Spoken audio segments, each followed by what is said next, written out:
Their Majesties remained more than a month at Milan, and I had plenty of leisure to visit that beautiful capital of Lombardy. There was a continual round of fetes and pleasures throughout their stay.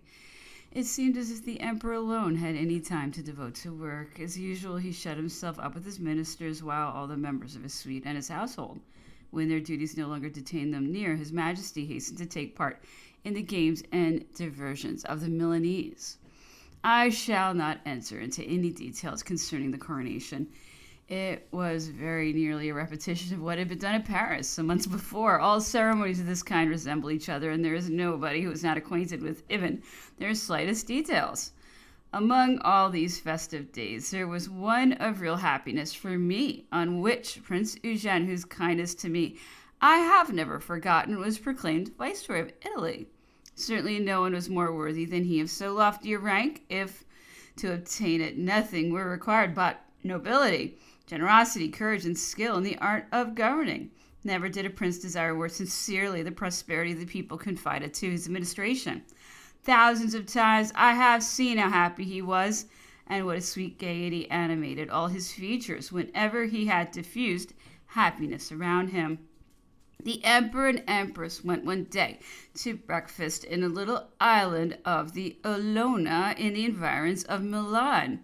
In walking about, the emperor met a poor woman whose thatched hut was quite near the place where the table of their majesties had been laid, and he asked her a number of questions. "Sir," she replied, not knowing the emperor, "I am very poor, and the mother of 3 children whom I have great difficulty in bringing up, because my husband, who is a day laborer, does not always have work." "How much do you need?" inquired the emperor, "to make you perfectly happy?" "Oh, sir, I would need a great deal of money." "But still, goody, how much do you need?"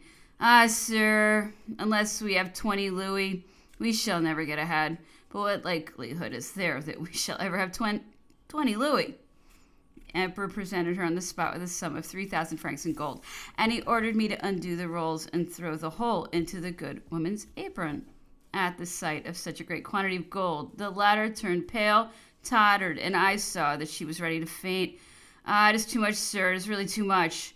"And yet you would not make fun of a poor woman?" The emperor reassured her by saying that it was all right, and that with this money she could buy a little field, a flock of goats, and bring her children up well. His Majesty did not make himself known. He liked to maintain his incognito when bestowing benefits. I know of a great many actions like this one in his life. It seemed that his biographers have taken pains to pass over them in silence, and yet it seems to me that it is by such traits that one could and ought to paint the character of the emperor. Some deputies from the Ligurian Republic, with the Doge at their head, had come to Milan to entreat the emperor to unite Genoa and its territories to the empire. His Majesty was not inclined to repel such a request, and by a decree he had made the states of Genoa 3 departments of his kingdom of Italy. The emperor and empress left Milan to visit these departments and some others. We had been at Mantua for some time when one evening towards 6 o'clock Grand Marshal Duroc came to give me an order to remain alone in the little salon which preceded the chamber of the emperor, and it apprised me the Count Lucien Bonaparte would arrive presently. I saw him come, in fact, at the end of a few minutes. When he had announced himself, I brought him into the bedchamber and then knocked at the door of the emperor's cabinet to let him know. After saluting each other, the brothers shut themselves up in the chamber. A very lively discussion soon broke out between them, and as I was obliged to remain in the little salon, although against my will, I heard a great part of the conversation. The emperor was urging his brother to a divorce and promising him a crown if he would consent to it. Monsieur Lucien responded that he would never abandon the mother of his children. The resistance keenly irritated the emperor, whose expressions became hard and even insulting. Finally, after this interview had lasted more than an hour, Monsieur Lucien came out in a frightful state, pale, discomposed, and his eyes red and filled with tears. We did not see him again, for on leaving his brother, he returned to Rome. The emperor remained disagreeably affected by his brother's resistance and did not open his lips at his coucher. It has been claimed that the quarrel between the 2 brothers was occasioned by the elevation of the first consul to the empire, which Monsieur Lucien disproved. This is an error. It is very true that the latter had proposed to continue the republic under the government of the 2 consuls, who would have been Napoleon and Lucien. The one would have taken charge of war and foreign relations, the other all that referred to interior affairs. But although the ill success of this plan may have afflicted Monsieur Lucien, the eagerness with which he accepted the title of senator and count of the empire sufficiently proves that he cared very little for a republic of which he was not one of the chiefs. I am certain that Monsieur Lucien's marriage with Madame J was the only cause of the quarrel. The emperor disapproved of this union because the lady was reputed to have been very gay and had been divorced from her husband, who had failed and fled to America. This failure, and above all the divorce, wounded Napoleon deeply. He had always had a great repugnance for divorced persons. The emperor had already desired to elevate his brother to sovereign rank by marrying him to the Queen of Etruria, who had recently lost her husband. Monsieur Lucien had refused this alliance several times. Finally, the emperor grew angry and said to him, "You see where you are led by your obstinacy and your ridiculous love for a femme galante." "At least," replied Monsieur Lucien, "mine is young and pretty." Oh my goodness. Made allusion to the Empress Josephine, who had been both one and the other. The hardihood of this response pushed the emperor's anger to extremes. They say he had his watch in his hand at the time, and that he threw it violently on the floor, exclaiming, "Since you will listen to nothing very well, I will break you like that watch." Differences had occurred between the two brothers even before the establishment of the empire. Among the facts which caused the disgrace of Monsieur Lucien, I have often heard the following cited. When Monsieur Lucien was Minister of the Interior, he had received orders from the First Consul not to allow any grain to leave the territory of the Republic. Our storehouses were full and France abundantly provided for, but it was otherwise in England, where there was already a great dearth. It is not known how the affair was managed, but the greater part of our grain crossed the Strait of Calais. It is said that it was sold for 20 millions. On learning this, the First Consul took the portfolio of the Interior from his brother and appointed him to the embassy of Spain. At Madrid, Monsieur Lucien was very well received by the king and the royal family and became the intimate friend of Manuel Godoy, Prince of the Peace. It was during this mission and in accord with the Prince of the Peace that the Treaty of Badajoz was concluded, a result for which Portugal, it was said, paid 30 millions. It has also been said that this sum, paid in gold and diamonds, was divided between the two plenipotentiaries who did not think proper to account for it to their respective courts. Charles IV loved Monsieur Lucien tenderly and had the greatest veneration for the First Consul.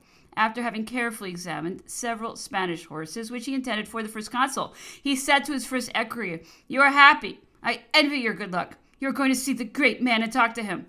Why can't I take your place?" During this embassy, Monsieur Lucien had paid homage to a lady of the highest rank, and had received from her a medallion portrait encircled by very fine brilliants. I have seen this portrait 100 times. He wore it hanging around his neck from a beautiful black hair chain. Far from making a mystery of it, he affected, on the contrary, to display it, and would lean forward so that one might see the rich medallion swaying on his breast. Before his departure from Madrid, the king also made him a present of his portrait in miniature, likewise encircled by diamonds. These stones were set and made into an ornament for a bonnet passed to the second wife of Monsieur Lucien. This is the way the story of Monsieur Lucien's marriage with Madame J was related to me by a person living in Monsieur Lucien's own house. The First Consul was informed daily, and without delay, of what occurred in the houses of his brothers. An exact account was given him of the least particulars and the most minute details. Monsieur Lucien, wishing to marry Madame J, whom he had known in the house of Count de L, with whom she was on the best of terms, sent word between 2 and 3 o'clock in the afternoon to Monsieur Duquesnoy, mayor of the 10th district, that he wished him to come to his house in the Rue Saint-Dominique at 8 o'clock that evening, bringing with him the marriage register. Between 5 and 6 o'clock, Monsieur Duquesnoy received from the Chateau of the Tuileries an order not to take the registers outside the municipal building, and especially not to perform any marriages before the names of the intended couple should have been posted, conformably with the law, during 8 days. At the designated hour, Monsieur Duquesnoy arrived at the house and asked a private interview with the Count, to whom he communicated the order emanating from the chateau. Besides himself, with wrath Monsieur Lucien sent on the spot to engage 100 post horses for himself and all his company, and without delay, himself and Madame J, the company of all his servants, set out in carriages for the chateau of Plessis-Clermont, a pleasure house half a league below Senlis. The curé of the place, who was also assistant mayor, was immediately sent for. At midnight, he performed the civil marriage, and then putting his priestly vestments over his scarf as a state official, he gave the fugitives the nuptial benediction. A good supper was afterwards served, at which the assistant curé was present, and as he was returning to his presbytery towards 6 o'clock in the morning, he saw a post-chaise at his door, guarded by 2 cavaliers. On entering his house, he found there an officer of the gendarmerie, who politely invited him to accompany him to Paris. The poor curé thought he was ruined, but he had to obey under penalty of being conducted to Paris from brigade to brigade by the gendarmerie. He mounted, therefore, into the fatal chaise, which was carried away on the gallop by 2 good horses, and was landed at the Tuileries. Led into the cabinet of the first consul, the latter said to him in a terrific voice, "So does you, sir, who marry members of my family without my consent, and without having made the publications you were bound to make in your double character as curé and assistant? Do you know that you ought to be dispossessed, interdicted, and prosecuted before the courts?" The unlucky priest saw himself already at the bottom of a dungeon. However, after a sharp rebuke, he was sent back to his presbytery. But the 2 brothers were never reconciled. Notwithstanding these differences, Monsieur Lucien always counted on his brother's affection in order to obtain a kingdom. I guarantee the authenticity of the following fact, which was related to me by a person worthy of credit at the head of his household. Monsieur Lucien had a friend of his childhood, of the same age as himself, and likewise a native of Corsica. He was named Campi, and enjoyed unlimited confidence in the house of the Count. The day on which the Moniteur gave the list of the new French princes, Monsieur Campi was walking in the fine gallery of paintings formed by Monsieur Lucien with a young secretary of the latter, and the following conversation took place between them. "Of course you have read the Moniteur today?" "Yes." "You saw there that all the members of the family are decorated with the title of French princes, the Count alone excepted?"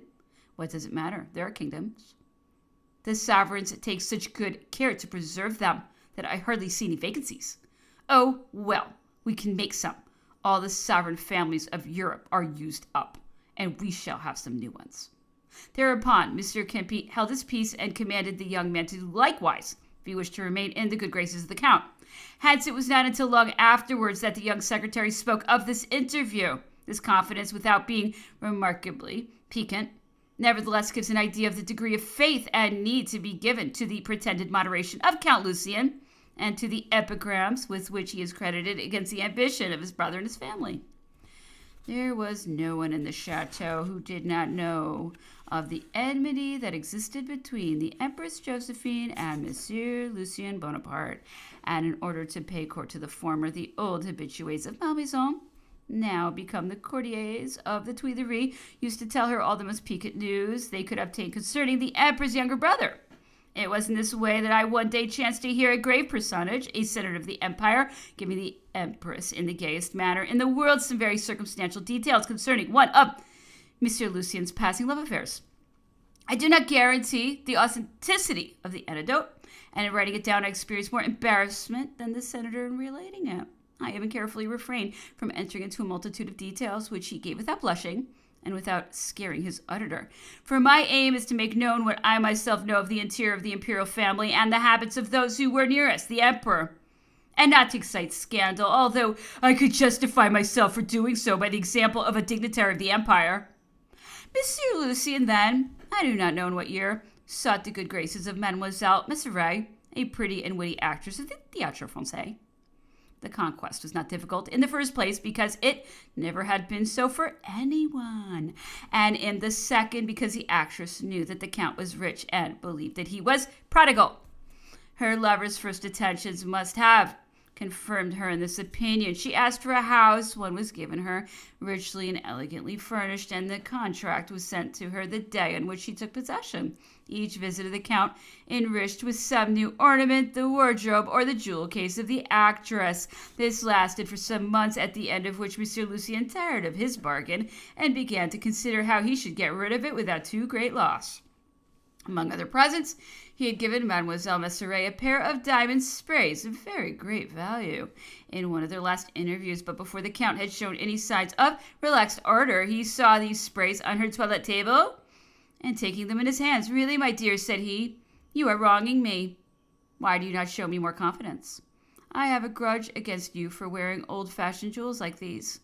"What do you mean? It is not 6 months since you gave them to me." "I know it, but a woman who respects herself, a woman of good taste, ought not to wear anything that's 6 months old." "I will keep the ear pendants and take them to De Villiers, the Count's jeweler, and have them mounted as I wish."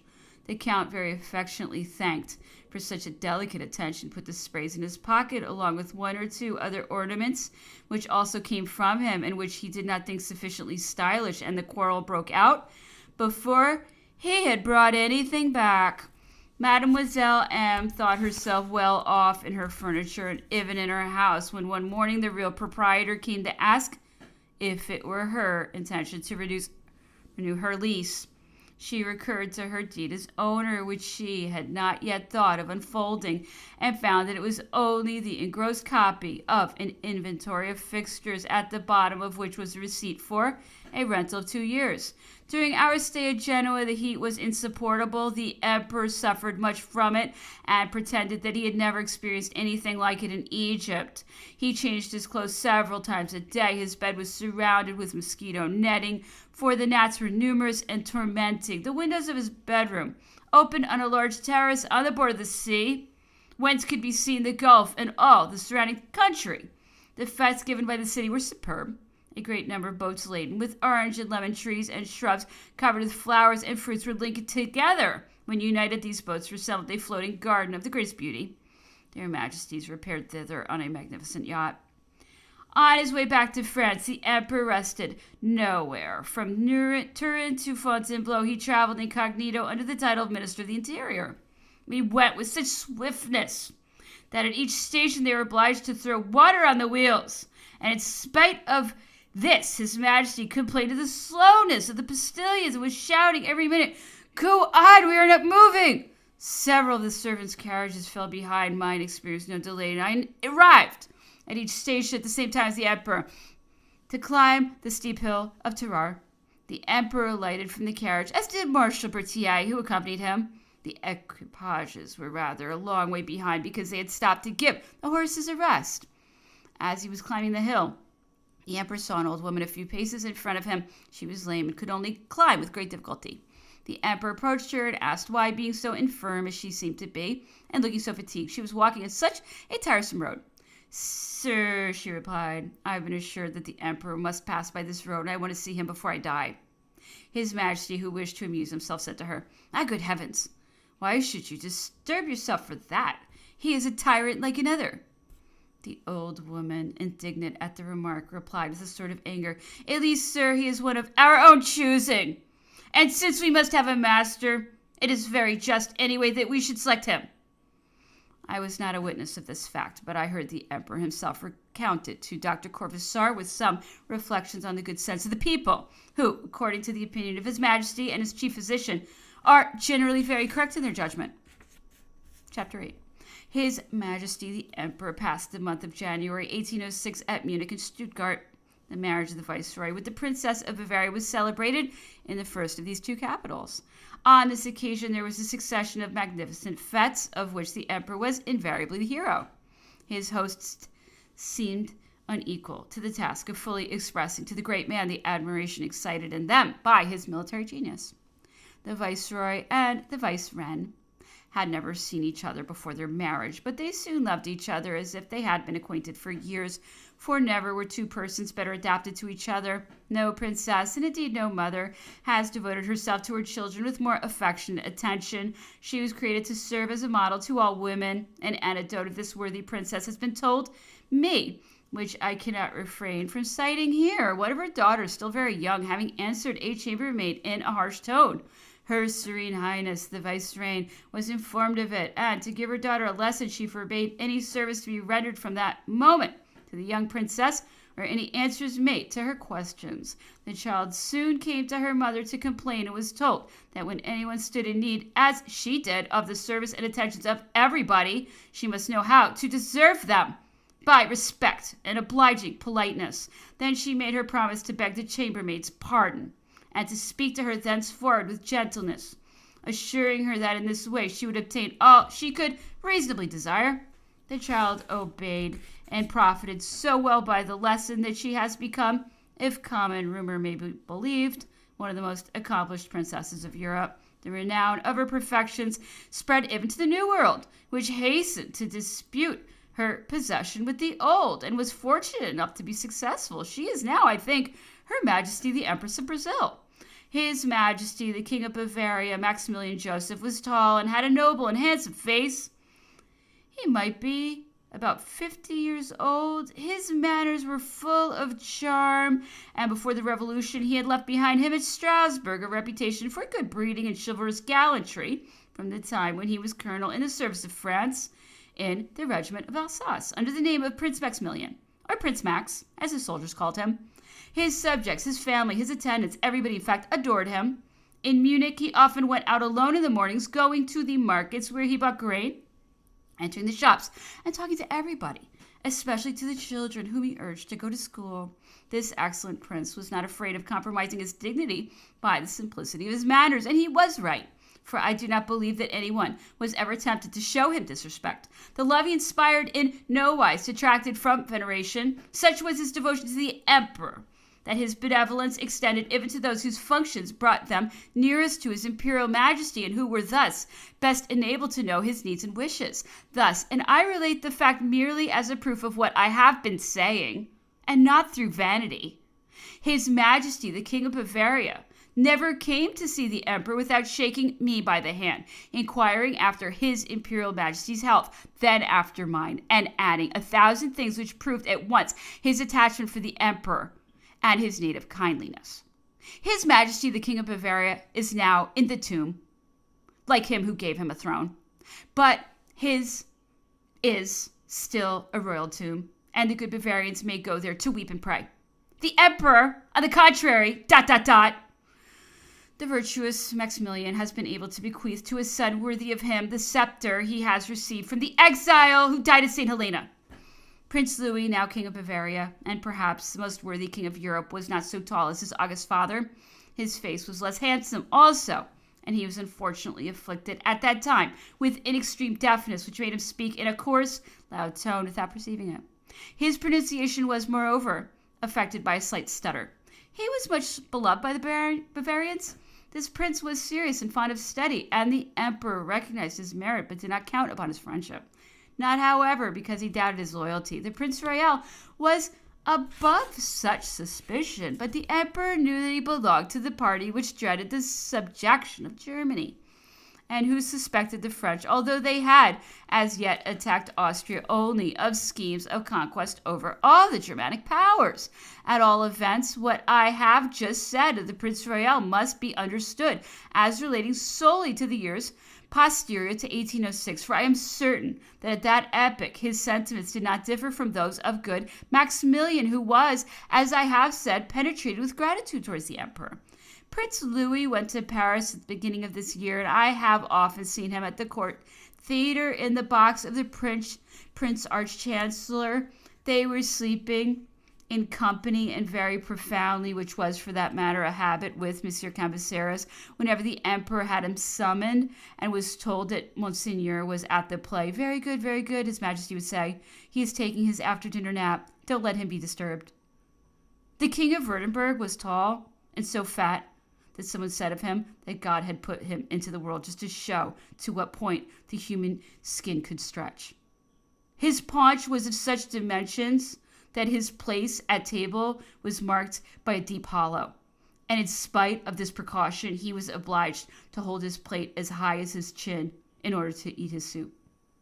He went out hunting, a sport he was very fond of, on horseback or in a small Russian vehicle drawn by 4 horses, which he often drove himself.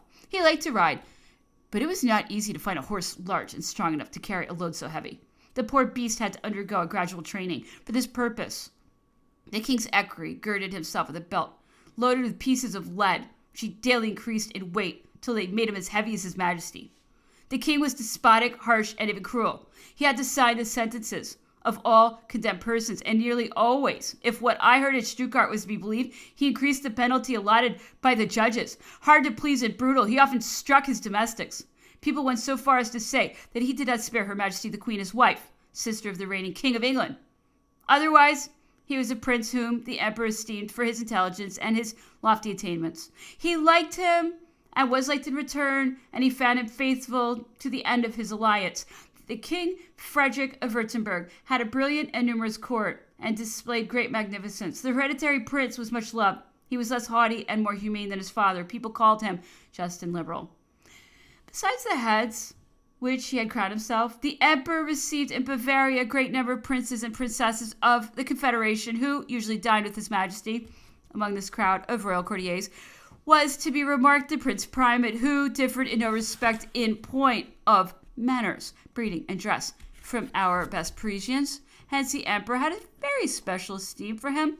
I cannot praise in the same way the toilettes of the princesses, duchesses, and other noble ladies. The costume of the majority of them was in the worst possible taste. Their headdresses were a heaped up mass of flowers, feathers, chiffons of gold and silver gauze, and especially of a great quantity of pins with diamond heads. The equipages of the German nobility were invariably great, wide coaches, indispensable on account of the enormous hoops still worn by these ladies. This fidelity to old-fashioned styles was the more surprising, since at that epoch Germany enjoyed the precious advantage of possessing two fashion journals. One of them was a translation of the magazine published by Monsieur de la Messongère, and the other, likewise published at Paris, was translated and published at Mannheim. To these mean carriages, which resembled our old stagecoaches, extremely wretched horses were harnessed with ropes. They were at such a distance from each other that it required an immense space to turn the equipages. The Prince of Saxe-Gotha was long and thin, in spite of his great age, and he was still vain enough to have pretty little wigs made for him in Paris by our famous hairdresser, Michelin, of an infantine blonde, curled like a young Cupid's. In other respects, he was an excellent man. Speaking of these noble German ladies, I remember to have seen at the court theater of Fontainebleau a princess of the Confederation who was presented to their majesties. The toilette of Her Highness announced an immense progress of elegant civilization on the other side of the Rhine. Renouncing the Gothic hoops, the princess had adopted more modern styles. Nearly 70 years old, she wore a robe of black lace over a reddish-yellow satin. Her headdress consisted of a veil of white muslin held in place by a crown of roses, after the manner of the Vestals of the opera. She had with her her granddaughter, quite brilliant with youth and charms, and admired by the whole court, although her costume was less recherché than that of her grandmother. I heard her father, Her Majesty the Empress of Josephine, say one day that she had had all the difficulty in the world to keep from laughing when one of the German princesses was announced under the name of Cunegonde. Her Majesty added that when she saw the princess sitting down, she imagined she saw her leaning to one side. Assuredly, Her Majesty must have read the adventures of Candide and the daughter of the very noble Baron of Thundertendrock. In the spring of 1806, nearly as many members of the Confederation as I have seen in the capitals of Bavaria and Württemberg might have been seen in Paris. A French name took rank among those of these foreign princes, that of Prince Murat, who was created Grand Duke of Berg and Cleves in the month of March. After Prince Louis of Bavaria arrived, the hereditary Prince of Baden, who came to Paris to marry one of the nieces of Her Majesty the Empress. The beginnings of this union were not happy. Princess Stephanie was a very pretty woman, full of graces and wit. The emperor wished to make a great lady of her and gave her in marriage without consulting her much. Prince Charles Louis Frederick, who was then 20 years old, was exceptionally good, full of rare qualities, brave and generous, but heavy, phlegmatic, always of a glacial severity, and totally devoid of all that could please a young princess accustomed to the brilliant elegance of the imperial court. The marriage took place in April to the great satisfaction of the prince, who on that day seemed to do violence to his customary gravity, and at last allowed a smile to approach his lips. The day went off very well, but when the moment arrived when the husband wished to claim his rights, the princess made a great resistance. She screamed, she wept, she got angry at last. She made a friend of her childhood, Mademoiselle Nellie Beaujolais, a young person whom she especially liked, sleep in her room. The prince was disconsolate. He supplicated his wife. He promised to do anything she pleased. All his promises and entreaties were in vain, at least for a week.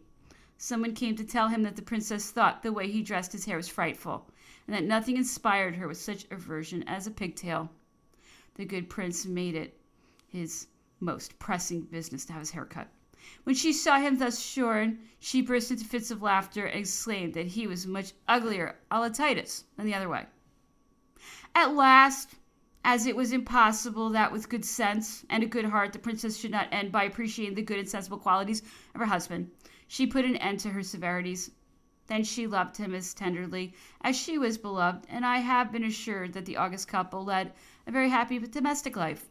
3 months after this marriage, the prince quitted his wife in order to follow the emperor in the Prussian campaign in the first place, and secondly, in that of Poland. The death of his grandfather, which occurred sometime after the Austrian campaign of 1809, put him in possession of the Grand Duchy. Then he gave the command of his troops to his uncle, the Count de Hochberg, and returned to his own government, never to leave it again.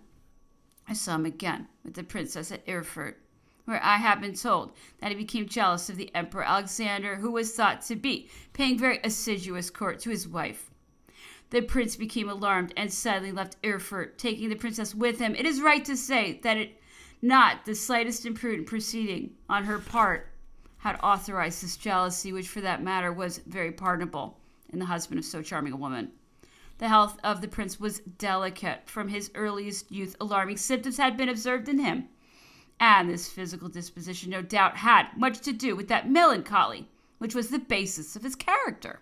He died in 1818 after an extremely long and painful illness, during which his wife lavished on him the tenderest cares. He had 4 children, 2 boys and 2 girls. The 2 boys died young, and would have left the sovereignty of Baden without heirs if the Counts of Hochberg had not been recognized as members of the ducal family.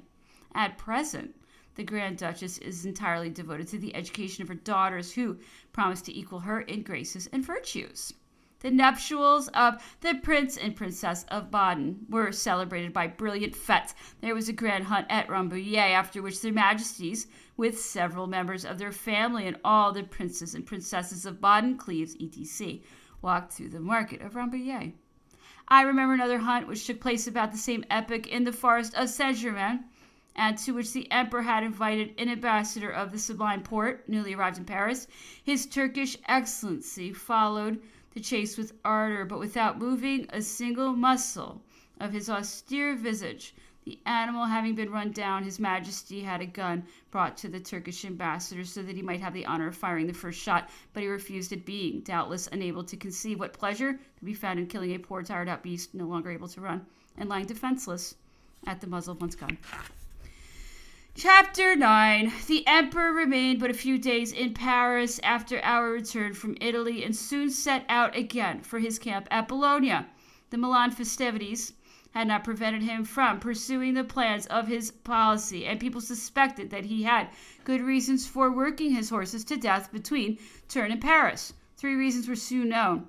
Austria had secretly entered the coalition of Russia and England against the emperor. The army assembled at the camp of Bologna received orders to march to the Rhine, and towards the end of September the emperor started to rejoin his troops. As usual, he did not let us know the time of departure until an hour beforehand.